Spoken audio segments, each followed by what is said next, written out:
Congrats on the Chris Hansen, man.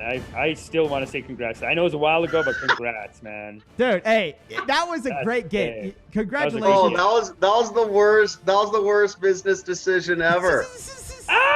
Did he take you for a ride? I lost $250,000. You mean Hansen took you for a ride? On that whole no, how? shindig with him. No, who sued you? Someone sued you. He has high standards. I mean, he needed an extra seat on the first class airfare from New York for hey man, I don't know, for a friend or something. He did To Catch a Predator for 25 years. What is going on right now, Crestani? Dude, you're bringing the heat. That was the most expensive cameo I ever paid for. And now look, Kevin. People are getting it for free on Cameo. What you did for thousands of dollars, dude. Kevin O'Leary, $1,200, and it ended up being like 100 times that. So wow, but you contacted him through Cameo.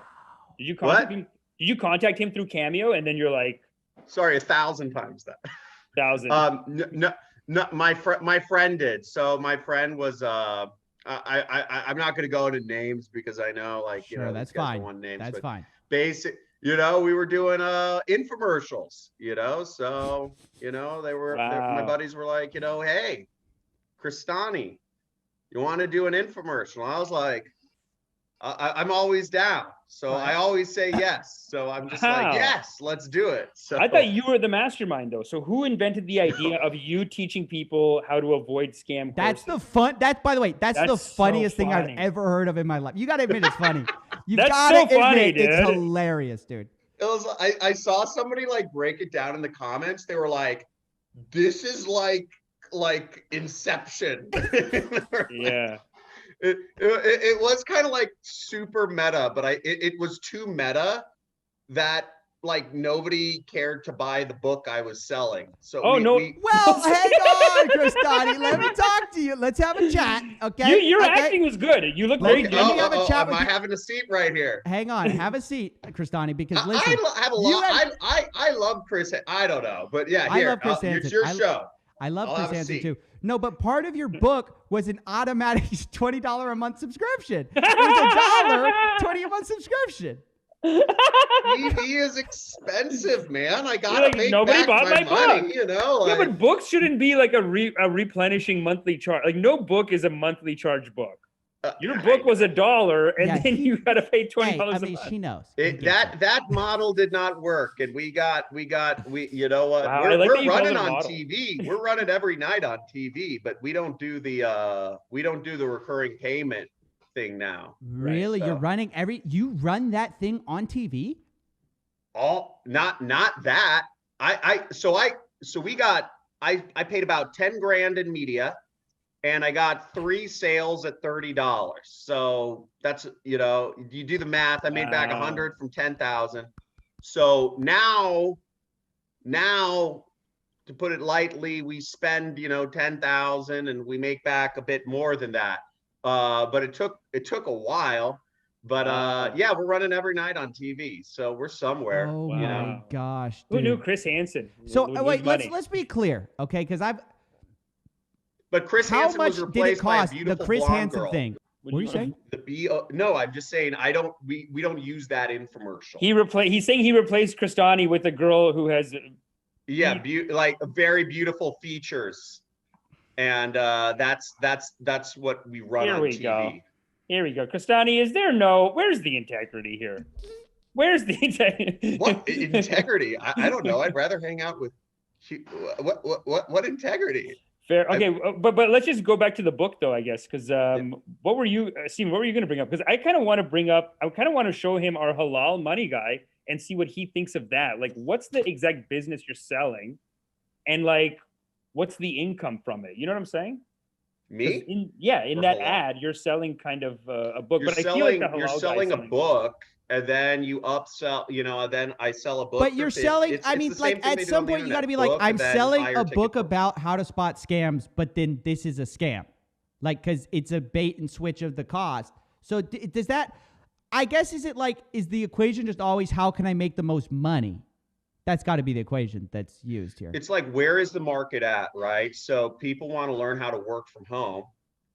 And you know, we put up ads late at night, and you know, people want to figure out how to work from home. So we have all these different methods of how they work from home in the book. You know, we say, you know, Amazon, drop shipping, affiliate marketing. You do all and crypto? Crypto? The Chris Hansen show, it was totally off, because the thing is, people who are you know, we were going for a fear-based approach, which was like, hey, are you scared about being scammed? Like, buy my book. But people don't ever think it's gonna happen to them. That's where we got the psychology wrong. That's the only issue here. That's the only mistake made. People who are worried about being scammed will never, they don't think it's gonna happen to them, so they don't want to buy a book or anything because they're like, oh, it's never gonna happen to me. That's the only problem with the whole situation. Okay, wait. This is so next level. I want the audience at home to get this. Okay, so the people who would like fall for this are the type to get scammed, and the type to get scammed would never think that they're gonna get scammed, so they're not gonna buy the book. So no point in selling them a book. So that's why that infomercial did not sell anything. Did not sell anything. Wow. We got 1% return, right? So every $100 I spent, I got $1 back. So that didn't work. Okay, so if I could just, I had to be on the phone with everybody to figure this stuff out, so that I could rewrite the next version. And right now we're on version 3 was the one that worked. But John, can I save you like $100,000 on the next one? Like, when we watch, can I just save you $100,000? Because when we watch your infomercial, from the second you pop on screen, we're like, oh, this is a con artist. This is hilarious. Like, we just think you're a con artist. Like, there's no, like, you're set, like, the whole setup was con artisty. You know, but I like how you're like, oh, we've got the psychology wrong or whatever. Yeah, I mean, it did, you know, again, it was not. I have to come in positioned as the hero that has the secrets to working from home.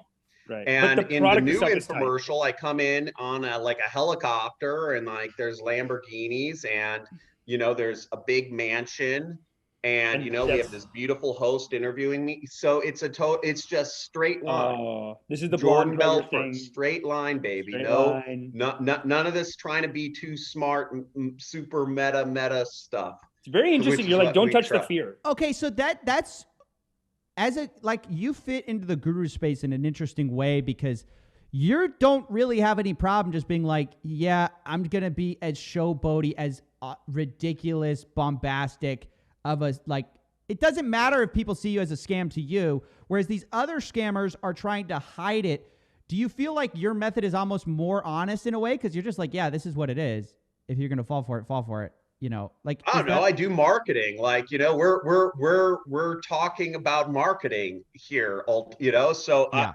A lot of the other guys, you know, they're using YouTube as like their audience is on YouTube, so they're like, don't tell them my things. Don't tell them my thing.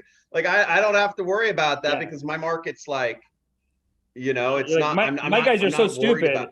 Doesn't matter. Well, we just showed an ad where someone paid Kevin O'Leary to do the cameo appearance for them, and they left the cameo logo on it. That's like, so it's dumb. In her ad. The Sophie. So and then Kevin O'Leary gives her a shout out, and she goes, "Thanks for the kind words, Kevin." But it's like, you can pay him $1,200. No, Crestani, you must feel like shitty now, because $1,200, you can just pay Kevin O'Leary. He could have done this for you, $1,200. Yeah, you could have done a cameo, dude. He's got like a studio, like got ripped off.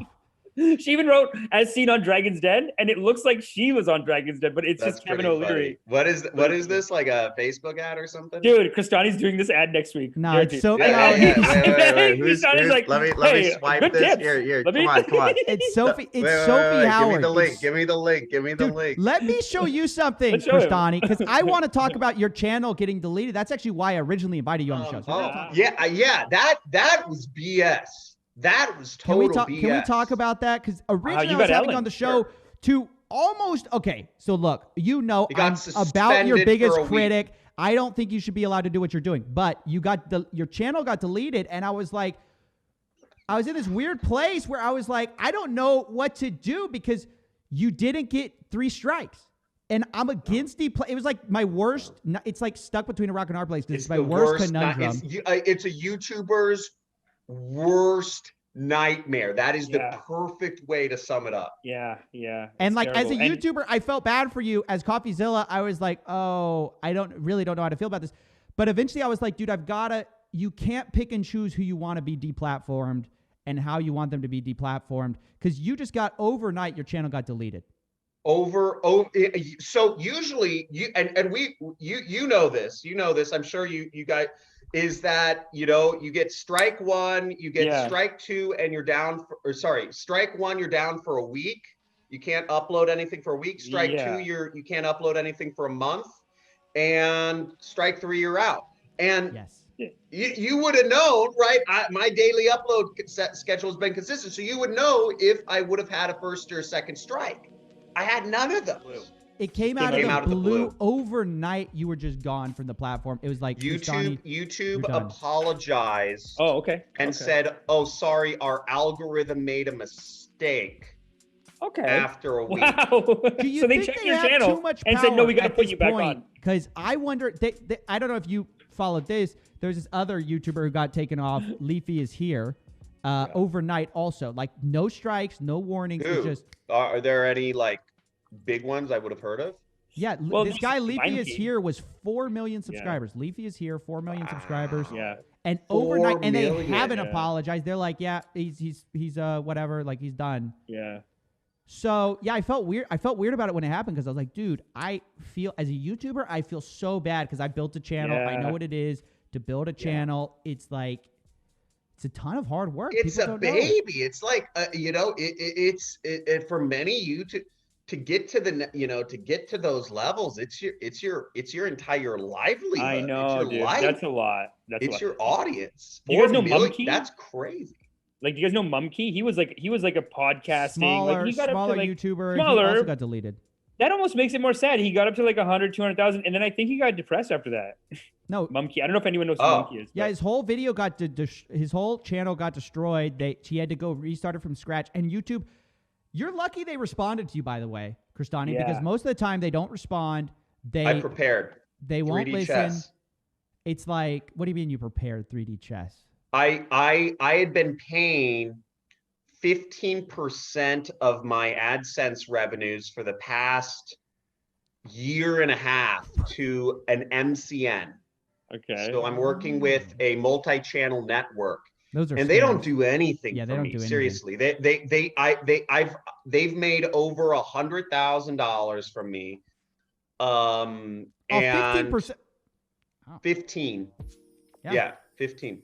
I'm working. Oh no, it's some like network out of England, but basically, they've never done anything for me. Seriously, like one time they're like, "Hey, we want to make ourselves of use. We'll design like a new banner for your," and it was just awful. So I was like, "What are you doing?" But the only reason I was paying them was because I understand that affiliate marketing is like, seen as like, it's like, oh, you the devil.